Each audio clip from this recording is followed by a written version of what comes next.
We need to leave. Now." My husband Trevor's voice cut through the morning silence as he frantically threw clothes into a suitcase. I stood in the doorway of our bedroom in Portland, Oregon, watching him with growing confusion and anger. "What are you talking about? Your mother's funeral is in 3 hours," I said, my voice rising with disbelief. "We can't just leave town during Patricia's burial." Trevor stopped packing and looked at me with eyes that seemed haunted. His hands were shaking as he gripped a shirt. "Joanna, please. I'll explain everything later, but we have to go right now." "Explain what? That you're abandoning your own mother's funeral?" I crossed my arms, feeling a familiar surge of frustration with my husband's erratic behavior. "Your family is expecting us. People have traveled from across the country to pay their respects." "My family will understand," he muttered, though his voice lacked conviction. Trevor had always been close to his mother, Patricia. Or so I thought. When she passed away from a sudden heart attack last week, he seemed devastated. But now, on the morning of her funeral, he was acting like a man running from something terrible. "My name is Joanna. I'm 27 years old, and I work as a marketing coordinator for Sundale Financial here in Portland. I met Trevor 3 years ago at a coffee shop downtown, and we married 18 months later in what I thought was the beginning of a beautiful partnership." Trevor worked as an accountant for a mid-sized firm, and together we had built what seemed like a solid, middle-class life. But lately, something had been off about my husband, and this morning's behavior was the breaking point. "Trevor, sit down and tell me what's going on," I demanded, blocking his path to the closet. "I'm not leaving this house until you explain why we're running away from your mother's funeral." He ran his hands through his hair, a gesture I'd learned meant he was deeply stressed.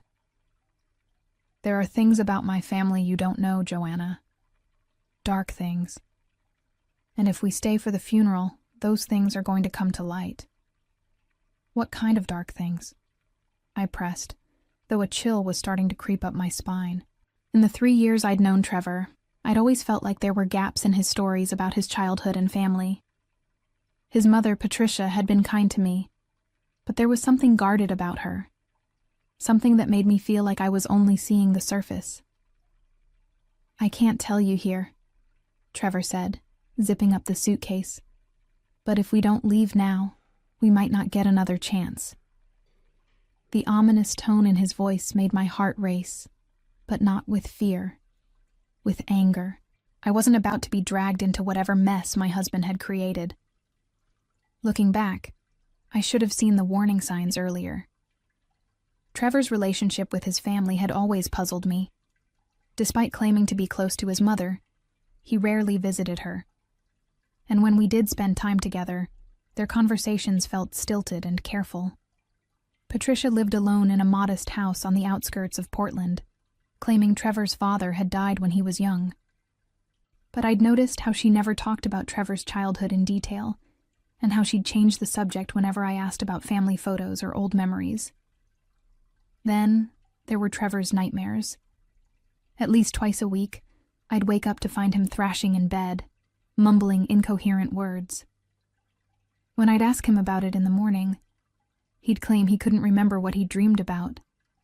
But I'd caught fragments. Words like basement, sorry, and most disturbingly, she deserved it. 3 months ago, things had gotten worse. Trevor had become increasingly paranoid, checking our mail obsessively and jumping whenever the phone rang. He'd installed new locks on our doors and started insisting we keep the curtains drawn. When I questioned him about it, he'd brush off my concerns, claiming he was just worried about break-ins in the neighborhood. But the most unsettling change was how he'd started talking about his mother. The warm affection in his voice had been replaced by something colder, more calculating. "Mother's getting old," he'd say with a strange smile. "Her memory isn't what it used to be." When I suggested we visit her more often to help with household tasks, Trevor would become agitated and insist she preferred her independence. The night Patricia died, Trevor's reaction had been all wrong. Instead of the devastation I expected, he seemed almost relieved. He made the funeral arrangements with clinical efficiency, showing little emotion as he selected the cheapest casket and minimal flowers. When I questioned his choices, he'd snapped that Mother wouldn't have wanted anything fancy. Now, standing in our bedroom as Trevor packed frantically, I realized I'd been living with a stranger. The man I'd married was supposed to be gentle and thoughtful, not whatever this paranoid, secretive person had become. "I'm not going anywhere until you tell me the truth," I said firmly, sitting down on the bed and crossing my arms. "What happened to your mother, Trevor? And don't you dare say it was just a heart attack." Trevor's face went pale, and for a moment, I saw something flicker in his eyes. Guilt, maybe, or fear. "Joanna, you don't understand what you're asking. Some things are better left buried." "Buried? Like your mother?" The words came out harsher than I intended, but I was tired of his evasions. "You have no idea what Patricia was capable of," Trevor whispered, his voice barely audible. "What she made me do. What she made all of us do." Before I could respond, we heard car doors slamming outside. Trevor rushed to the window and peered through a gap in the curtains, his face draining of all color. "They're here," he breathed. "Who's here?" I demanded, joining Trevor at the window. 3 black sedans had pulled up in front of our house, and men in dark suits were stepping out. They moved with purpose, their faces grim and professional. One of them was holding what looked like official documents. "Federal agents," Trevor whispered, backing away from the window. "I told you we should have left earlier." My blood ran cold. "Federal agents? Trevor, what did you do?" But instead of answering, Trevor grabbed my arm and pulled me toward the back of the house. "We need to leave through the back door. My car is in the alley." I yanked my arm free, my mind reeling. "I'm not going anywhere until you tell me what's happening. Are you in some kind of trouble? Is this about taxes? About your accounting work?" Trevor laughed bitterly. "Taxes? Joanna, this is so much worse than taxes." He grabbed the suitcase and headed for the back door. My mother wasn't just some sweet old lady. She was involved in things, terrible things. And now that she's dead, everything's coming out. The doorbell rang, followed by heavy knocking. "Federal Bureau of Investigation! Open up!" My heart felt like it was going to burst out of my chest. I'd been married to Trevor for over a year, lived with him for nearly 3, and I was just now learning that federal agents were interested in my family. What kind of things was Patricia involved in? "Financial crimes," Trevor said quickly, though something in his tone suggested there was more. "Money laundering, fraud. She ran schemes through various businesses for decades, and His voice trailed off. "You what, Trevor?" "I helped her. Not by choice, but I helped her." He looked at me with desperate eyes. "She had leverage over me, Joanna. Things from when I was younger. Things I can't take back." The knocking intensified, and I heard voices discussing going around back.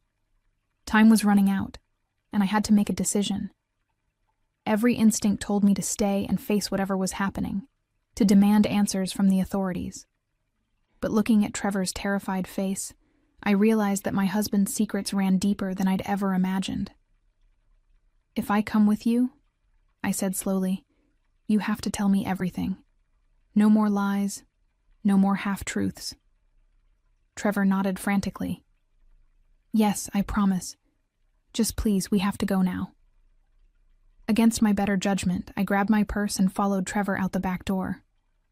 We slipped through our neighbor's yard and made it to his car in the alley, just as I heard the front door of our house being forced open. Trevor's hand shook as he started the engine, and as we drove away, I could see federal agents entering our home in the rearview mirror. I had no idea that I was about to uncover a web of crimes that went far beyond anything I could have imagined, or that my decision to flee would set in motion events that would destroy everything I thought I knew about my life. We drove in tense silence for 20 minutes before Trevor finally spoke. "They were waiting for the funeral," he said, his knuckles white as he gripped the steering wheel. They knew everyone would be there. Everyone? What do you mean, everyone? I stared at his profile, trying to read the emotions flickering across his face. Trevor, you promised you'd tell me everything. He took a shaky breath and pulled into an empty parking lot behind an abandoned warehouse. When he turned to face me, I saw tears in his eyes. My mother wasn't just involved in financial crimes, Joanna. She was part of something much bigger. Much worse. What do you mean worse? Human trafficking. The words hit me like a physical blow. Patricia ran a network that moved people, mostly young women, across state lines. She used her legitimate businesses as fronts, and she had connections with organized crime families across the Pacific Northwest. I felt like I was going to vomit. You're lying. Patricia was a retired teacher. She volunteered at the library. That was all a cover, Trevor said miserably. The teaching job was real, but only because it gave her access to troubled teenagers. Girls from broken homes, runaways, kids in foster care. She'd identify the vulnerable ones and... He couldn't finish the sentence. And you helped her with this? My voice came out as a whisper. Trevor's face crumpled. She had photos, Joanna. Photos from when I was 15. She caught me in a compromising position with someone I shouldn't have been with. And she used those photos to control me for the next 12 years. I felt like the world was spinning out of control. The man I'd married, the man I'd shared a bed with, had been involved in human trafficking. How many girls, Trevor? How many lives were destroyed? I don't know, he sobbed. I tried not to think about it. I just did what she told me to do. Handled the money, created false documents, coordinated transportation. I told myself I was just moving paperwork around, but I knew. God help me. I knew what was really happening. I got out of the car and walked a few steps away, needing space to process what I'd just learned. The morning air was crisp, but I felt like I was suffocating. When I turned back to the car, I saw Trevor watching me through the windshield with desperate eyes. Why now? I called out. Why are the feds moving now? Trevor got out and approached me cautiously. One of the girls escaped 3 weeks ago. She went straight to the FBI with names, dates, everything. Patricia knew it was only a matter of time before they built a case against her. So she had a heart attack from the stress? Trevor's silence stretched on too long, and suddenly I understood. She didn't have a heart attack, did she? She took pills, he admitted. A whole bottle. She left a note saying she couldn't face prison. You told me she died naturally. I found her in the note before I called 911. I destroyed the note and made it look like a heart attack. Trevor's voice was barely audible. I thought if they believed she died naturally, maybe the investigation would die with her. I stared at my husband, this stranger who had been sharing my life, and felt something cold and hard settle in my chest. Not only had he been complicit in horrific crimes, but he'd also been lying to me about his mother's death. What else aren't you telling me, Trevor? Before he could answer, his phone buzzed. He looked at the screen, and his face went gray. It's a news alert. The story just broke. Local teacher's human trafficking ring exposed. He looked up at me with haunted eyes. They're calling it one of the largest operations the FBI has uncovered in Oregon. As the full scope of what Trevor had been involved in began to sink in, I realized that my entire marriage had been built on lies. But something else was becoming clear too. Trevor wasn't just a reluctant participant. His detailed knowledge of the operation, his calm efficiency in covering up his mother's suicide, suggested someone far more involved than he wanted me to believe. We need to keep moving, Trevor said, pocketing his phone. They'll have alerts out from my car soon. As I got back into the car, I made a silent decision. I would play along for now, but I was going to find out the full truth about what my husband had done. And when I did, I was going to make sure he paid for every single life he'd helped destroy. We drove north on Highway 26, heading toward the coast, with Trevor constantly checking his mirrors. I sat in silence, my mind racing as I tried to process everything he'd told me. But the more I thought about it, the more questions I had. "The photos," I said suddenly. "The ones Patricia used to blackmail you. You said you were 15 and with someone you shouldn't have been with. Who was it?" Trevor's hands tightened on the steering wheel. "It doesn't matter now." "It does matter. Everything matters now." I studied his profile, noting the way his jaw clenched when he was lying. "Was it one of her victims, Trevor? Was it one of the girls she trafficked?" "No," he said quickly, but then his voice dropped. It was her business partner, a man named Vincent Carbone. He was much older, and he convinced me to do things." Patricia walked in on us and took pictures. I felt sick again, but this time for different reasons. "So you were a victim too?" "At first, maybe. But Joanna, I kept working with them long after I turned 18. Long after I could have walked away." Trevor pulled over at a rest stop and turned to face me. I told myself I had no choice, but the truth is, the money was good. Really good. And I got used to living that lifestyle. "What lifestyle?" "We live in a modest house. You drive a 10-year-old Toyota." Trevor laughed bitterly. "Do you really think my salary from Henderson Accounting could afford our mortgage, the vacations we've taken, your engagement ring?" I looked down at the 2-carat diamond on my finger, a ring I'd always wondered how Trevor could afford on his modest salary. "How much money are we talking about?" "Over the past 5 years, about $2 million. The number hit me like a slap. $2 million. Where is it? Offshore accounts. Swiss banks. Places the IRS can't easily track." Trevor looked out at the parking lot, watching a family with young children pile out of a minivan. "Patricia set up the accounts when I turned 21. She said it was my inheritance, payment for services rendered." I thought about our joint checking account, the one where we deposited our legitimate paychecks and paid our regular bills. Trevor had always handled the finances, claiming he was better with numbers. Now I realized there was probably a whole other financial life I knew nothing about. "The FBI will find those accounts," I said. "Eventually, maybe." But Patricia was careful. The money's been laundered through dozens of shell companies and cryptocurrency exchanges. It could take them years to trace it all. A horrible thought occurred to me. "Trevor, how many people know about you? How many other family members were involved?" His face went pale again. "My Uncle Donald knows some of it.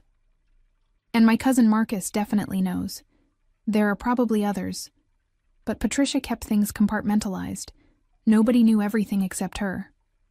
And now you. And now me." I got out of the car and walked toward the rest stop building, needing time to think. Trevor followed me, maintaining a careful distance. Inside the small convenience store, I bought a bottle of water and stood by the window, watching traffic pass on the highway. My phone buzzed with a text from my sister Bethany. "Saw the news about Trevor's family. Are you okay? Call me." So the story was already spreading. Soon, everyone would know that my husband's family was involved in human trafficking. My coworkers, my friends, my own family. They'd all be asking questions I couldn't answer. When I turned around, Trevor was standing behind me, holding 2 energy drinks and a bag of chips. "We should probably eat something," he said quietly.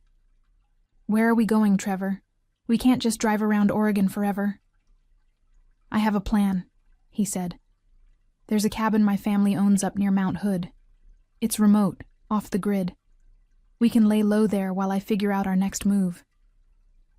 "Our next move? What makes you think I'm staying with you after all this?"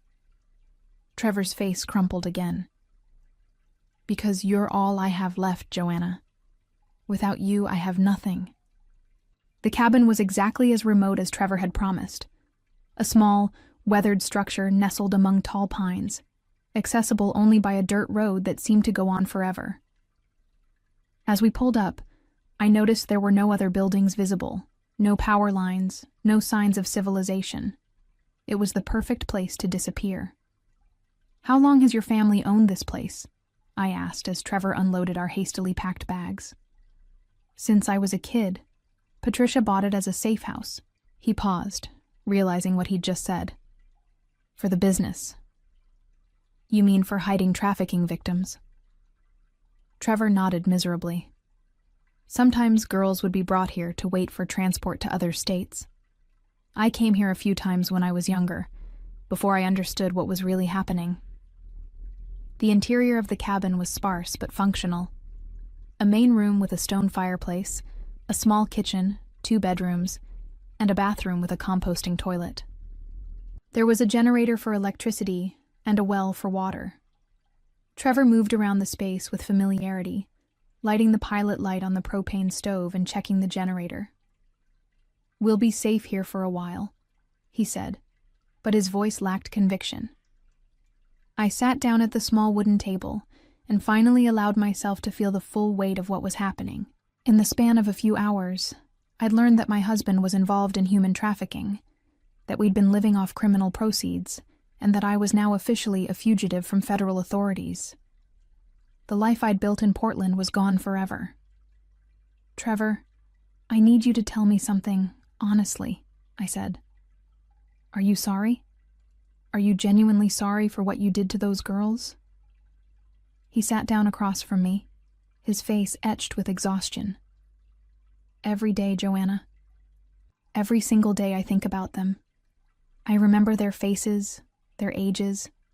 The youngest was probably 14. Probably. Patricia didn't always tell us their real ages. She said it was better if we didn't know too much. I felt tears starting to build behind my eyes, but I pushed them back. There would be time to grieve later. Right now, I needed information.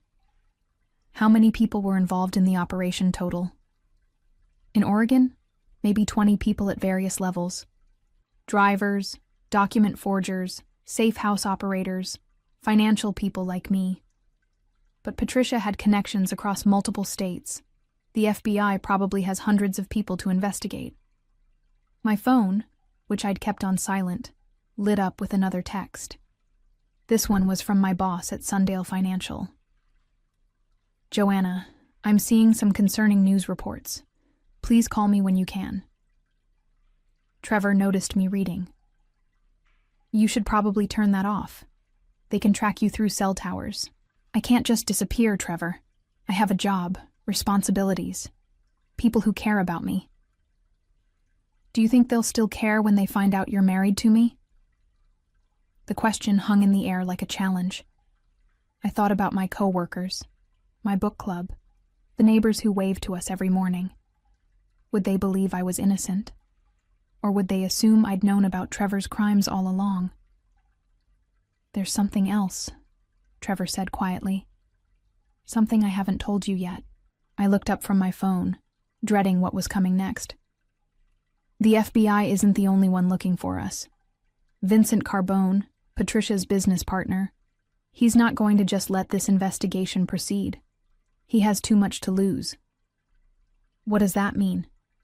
"It means we're not just running from the law, Joanna. We're running from people who kill witnesses."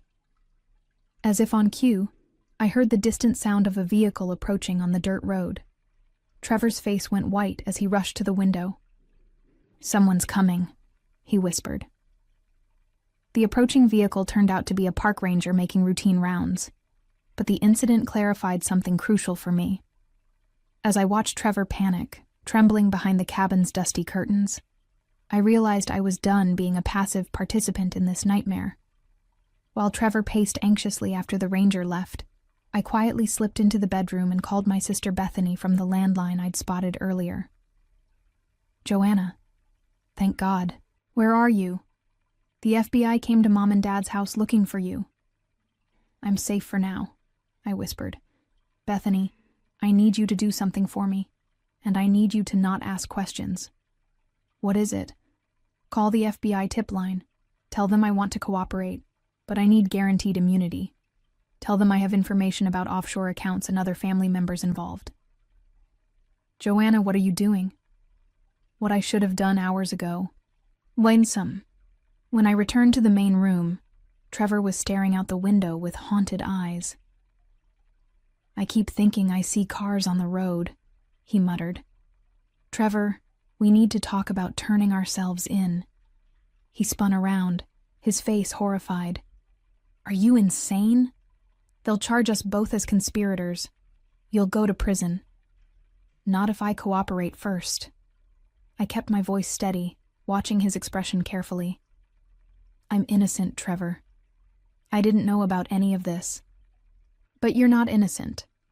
And the longer we run, the worse it's going to be for both of us. You don't understand what you're saying. Vincent Carbone has people everywhere. If word gets out that we're cooperating with the FBI, we're dead. Then we make sure the FBI gets to him first. Trevor stared at me like I'd grown a second head. Joanna, these aren't white-collar criminals. These are people who make other people disappear. Good, I said coldly. Then maybe they'll make you disappear too. The words came out harsher than I'd intended, but I realized I meant them. Looking at Trevor now, knowing what he'd done, I felt nothing but disgust and anger. This man had participated in the destruction of young women's lives, profited from their suffering, and then lied to me for the entire duration of our relationship. You don't mean that, Trevor said softly. I absolutely mean it. You're a monster, Trevor, and I'm going to make sure everyone knows exactly what kind of monster you are. The next morning, Trevor woke up to find me gone.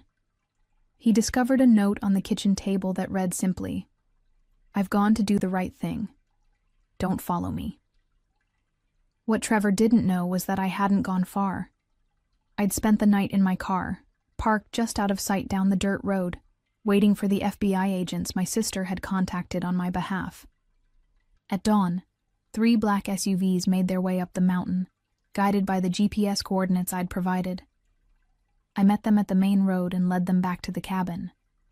Trevor was still in his pajamas when they surrounded the building, his face a mask of betrayal and terror when he saw me standing beside the lead agent. Joanna, what have you done? I've stopped running, I replied. The arrest was swift and efficient. Trevor offered no resistance, though he kept staring at me with wounded eyes as they read him his rights. When they found his laptop, Agent Martinez smiled grimly. This is going to make our case much easier, she told me. Financial records, communication logs, everything we need. As they loaded Trevor into one of the SUVs, he called out to me one last time. They'll never believe you didn't know anything. You're going down with me. But I wasn't worried. Over the past 18 hours, I'd realized something important. I was excellent at reading people and situations. I'd sensed something was wrong with Trevor for months, and I'd documented my concerns in my journal, in texts to friends, in conversations with family members. I had evidence of my own innocence. More importantly, I had detailed information about the offshore accounts Trevor had told me about, locations of other family properties, and names of people he'd mentioned. Information the FBI desperately needed. The cooperation agreement my lawyer negotiated was generous. Full immunity in exchange for complete cooperation. By the time Trevor's trial began 6 months later, I was the prosecution's star witness, and he was facing life in prison without the possibility of parole. The aftermath of Trevor's arrest sent shockwaves through the criminal network Patricia had built. Vincent Carbone was arrested 3 weeks later when FBI agents raided his compound in Northern California, where they discovered evidence of trafficking operations spanning 5 states. The investigation ultimately led to the arrest of 47 people and the rescue of 19 young women who were being held against their will. Trevor's cousin Marcus was found dead in his apartment, an apparent suicide, though investigators suspected he'd been silenced by Carbone's associates. Uncle Donald was sentenced to 25 years in federal prison after pleading guilty to money laundering and conspiracy charges. As I stood outside the courthouse after Trevor's sentencing hearing, watching him be led away in shackles, I felt a complex mix of emotions wash over me. I had successfully exposed the truth and brought justice to the victims of Patricia's horrific enterprise, but the journey had fundamentally changed who I was. I was no longer the naive woman who had believed in the fairy tale of her marriage, but I had become someone stronger, someone who would never again allow herself to be deceived by the people closest to her. The revenge I had taken wasn't just against Trevor. It was against my own willingness to ignore warning signs and accept comfortable lies, and in that sense, it was the most important victory of all.